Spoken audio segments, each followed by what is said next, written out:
O que está acontecendo no Brasil foi o que aconteceu na Venezuela. E como eu falei, Paulo, no meu vídeo aí, no meu Reels, no Instagram, em 2017, a oposição denunciou a ditadura após o Supremo da Venezuela assumir papel do Congresso. Essa notícia é de 30/3 de 2017. O que eu falo que falta para o brasileiro, para alguns brasileiros, é estudar mais a história principalmente da América Latina. Só aprendendo sobre história para a gente não cometer os mesmos erros. Por que a humanidade, né? Por que tantas guerras na humanidade? Por que tantos conflitos? Por falta de estudo sobre a história. Se a gente estudasse a história, a gente evitaria muitas tragédias, muitas guerras, muitos problemas para o nosso país. O problema é que as pessoas não aprendem por bem. Infelizmente, o ser humano precisa passar pela dor, muitas vezes, para aprender. Precisa aprender na prática, na marra, né?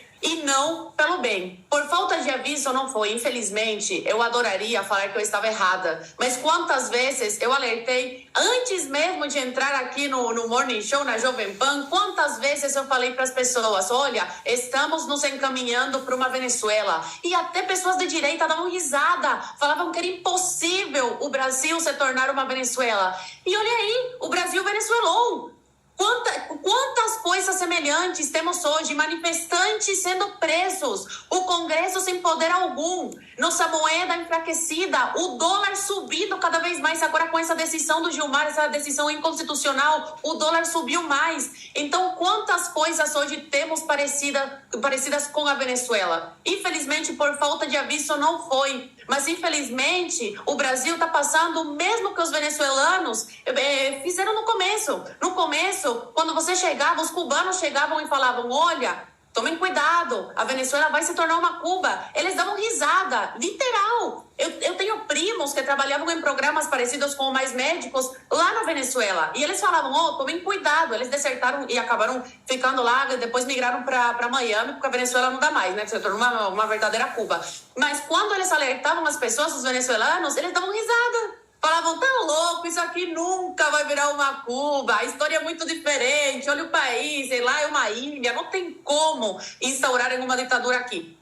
Foi instaurada uma ditadura. A Venezuela hoje não tem oposição. A oposição está sendo perseguida. Muitos morrem aí em conflito com a polícia do Maduro. Outros se exilaram em outros países. Outros estão na prisão, não têm voz. E os que ainda não estão na prisão têm medo de se manifestar. Então se tornou verdadeiramente uma Cuba. E o Brasil a mesma coisa. Quando eu chegava e falava para as pessoas, até mesmo de direita, eles falavam, não, o PT pode até entrar, a corrupção pode reinar, aqui pode ser perseguido, mas isso aqui não vai se tornar uma Venezuela. E está acontecendo exatamente a mesma coisa. O que falta para a gente é informação, ir atrás de informação. Infelizmente, as manifestações começaram muito atrasadas. São legítimas, eu estou apoiando as pessoas nas ruas. Estão certíssimos aí de reivindicarem os seus direitos, de pedirem democracia, de contestar aí as arbitrariedades da Suprema Corte. Mas essas manifestações deveriam ter acontecido, sabe quando?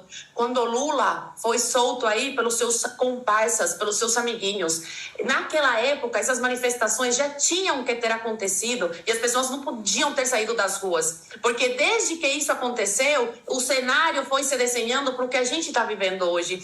Então, as pessoas precisam estudar a história, é o que eu sempre falo. Sem história, a gente não é nada e estamos fadados a cometer os mesmos erros dos nossos vizinhos. E agora, vamos ter que pagar por isso. Já estamos pagando, aliás. Muito bem.